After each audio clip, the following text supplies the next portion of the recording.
ఒకసారి ఇందిరా గారు ముఖ్యంగా ఈ విరమణకు సంబంధించి ప్రతిపక్షాల దగ్గర నుంచి ఒకటి అఖిలపక్షం ఏర్పాటు చేసి చర్చించిన తర్వాత నిర్ణయం అనేది ఒకటి నడుస్తోంది. అండ్ ఇంకొకటి ఏంటంటే ఇప్పుడు యుద్ధం అనేది గెలిచినా ఓడినా కూడా ఖచ్చితంగా దుఃఖం అయితే మిగులుతుంది.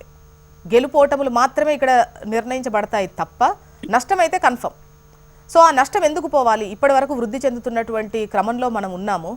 సో ఇప్పుడు మళ్ళీ వెనక్కి వెళ్ళిపోయేటువంటి ప్రమాదం ఉంటుంది. సో కాల్పుల విరమణ అనేది యాక్సెప్ట్ చేస్తున్నారు కూడా. సో ఇది ట్రంప్ చెప్పారా లేదంటే సొంత నిర్ణయమా? వీటన్నిటికన్నా కూడా కాల్పుల విరమణను ముఖ్యంగా యుద్ధం ద్వారా జరిగేటువంటి నష్టాన్ని కొని తెచ్చుకోకూడదు అన్నటువంటి అభిప్రాయం అయితే వ్యక్తమవుతోంది. ఇందిరా గారు మీరు మాట్లాడాలి. ప్యానెల్లో ఉన్నటువంటి సోదరులకు అలాగే హెచ్ఎంటీ ప్రేక్షకులకు గుడ్ మార్నింగ్ అండి. ఇవాళ అంటే జరిగినటువంటి పర్యవసానాల గురించి మాత్రమే మనం మాట్లాడాల్సిన అవసరం ఉన్నది. సో యుద్ధం చేయాలి, యుద్ధం రావాలని దేశంలో ఉన్న ఏ ఇండియన్ కోరుకోరు, ఏ పార్టీలు కోరుకోరు, ఏ యొక్క డెమోక్రటిక్ గా ఉన్నటువంటి వాళ్ళు కూడా ఎవరు కోరుకోరు అలాంటిది. ఎందుకంటే నష్టం జరుగుతుందని అందరికీ తెలుసు. కానీ మనం యుద్ధం మొదలు పెట్టినప్పుడు పాకిస్తాన్ పైన ఉగ్రముఖల పైన మనం దాడి చేశాం. ఉగ్రముఖలపై దాడి చేసినప్పుడు వాళ్ళు ఎక్కడా కూడా వాళ్ళు దాన్ని రెచ్చగొట్టే విధంగా వాళ్ళ వైపు నుంచి మనకి స్టేట్మెంట్స్ వచ్చినాయి. సో పాక్ ప్రధానమంత్రిగా ఆయన చేసినటువంటి వ్యాఖ్యల పట్ల, లేదంటే ఆ దేశానికి సంబంధించినటువంటి సైనిక అధికారి చేసినటువంటి వ్యాఖ్యల పట్ల భారతదేశం అన్నది అట్టుడికి పోయి పార్టీలకు అతీతంగా జెండా అంతా ఒకటే, నేషన్ ఒకటే, ఇదే మన యొక్క నినాదం అని అందరూ కూడా మద్దతు ఇచ్చారు.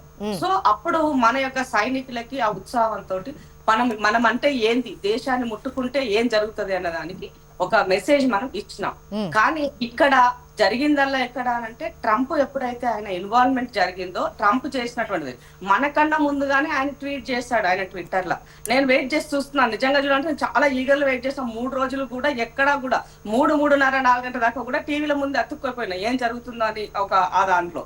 సో ఆ రోజు ఆయన చేసిన తర్వాత మన వైపు నుంచి ఏమన్నా అంటే అధికారికంగా మన గవర్నమెంట్ నుంచి రావాలి కదా అని చూసినప్పుడు సైనిక అధికారులుగా వాళ్ళ యొక్క మెసేజ్ ని త్రివిధాలకు సంబంధించిన వాళ్ళు మాత్రం చెప్పడం జరిగింది. సో అంటే ఒక హోమ్ మినిస్టర్ గా గానీ తర్వాత వీళ్ళు ఎవరు కూడా ఎక్కడ నుంచి మనకు ఆ రోజు స్పందన అనేది రాలే. తర్వాత ఎప్పుడైతే ట్రంప్ తన యొక్క రెచ్చగొట్ట వ్యాఖ్యలతో చేస్తున్నారో 2 దేశాలకి అంటే వెంటనే కవింపు చర్యలుగా మళ్ళీ పాకిస్తాన్ మూవ్ అయిన తర్వాత ఆ మరునాడు ట్రంప్ ఇచ్చినటువంటి స్టేట్మెంట్, మీరు యుద్ధం ఆపకపోయినట్లయితే మీ వాణిజ్య సంబంధాలు తెగిపోతాయి అనే విధంగా. అంటే మన దేశము అనేది ఎవరి చేతిలో ఉన్నది అనేది ప్రశ్న మొదలవుతుంది కదా ఎవరికైనా కూడా అలాంటి స్టేట్మెంట్ వచ్చినప్పుడు. సో అందుకని అప్పుడు ఆ రోజు అందరూ కూడా ఒకసారి ఇందిరాగాంధీని రిమైండ్ చేసుకున్నారు. ఆ రోజు ఆ దేశ అధ్యక్షుడు, అమెరికా అధ్యక్షుడు ఇందిరాగాంధీ గారి గురించి ఆయన తీసుకున్నప్పుడు ఒకటే మాట చెప్పింది, మీ సలహాలు మాకు అవసరం లేదు, నా దేశం గురించి ఏం చేయాలో నేనేం చేయాలో నాకు తెలుసు, మాకు తెలుసు, మా ఇండియాకి తెలుసు అని ఆ రోజు వచ్చి. అంటే ఇందిరా గారు మీతో వాణిజ్యం 2 దేశాలతో వాణిజ్యం బంద్ అవుతుంది అన్నటువంటి ట్రంప్ మాటలను పట్టుకొని ఇక్కడ విరమణ చేశారా? ఒకవైపు పాకిస్తాన్ అంటోంది వాళ్ళ కోల్పోవడానికి ఏం లేదు, మరోవైపు వాళ్ళు మా దగ్గర అణుబాంబ్స్ ఉన్నాయి, అణ్వాయుధాలు ఉన్నాయి, మేము వేస్తే అంటే వాళ్ళ కోల్పోవడానికి పెద్దగా ఏం లేదు, మనకు కోల్పోవడానికి చాలా ఉంది కదా.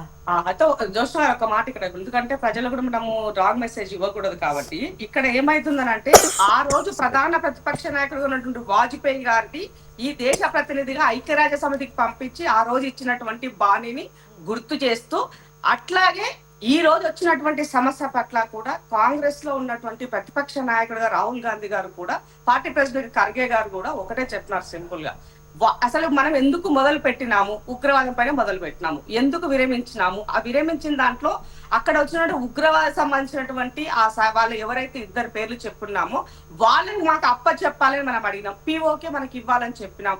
ఇది ఎక్కడైనా చర్చకు వచ్చిందా, ఇది ఎక్కడైనా ఈ సమస్యకు పరిష్కారం దొరికిందా, ఏ సందర్భంలో మీరు ఇది తీసుకున్నారని అడగడం అన్నది ఒక ప్రతిపక్ష నాయకుడిగా రాహుల్ గాంధీ గారి పైన ఉన్నది, ప్రతిపక్ష పార్టీగా కాంగ్రెస్ పార్టీ పైన ఉన్నది. ఆ ఉద్దేశంతో ఆ లేఖ.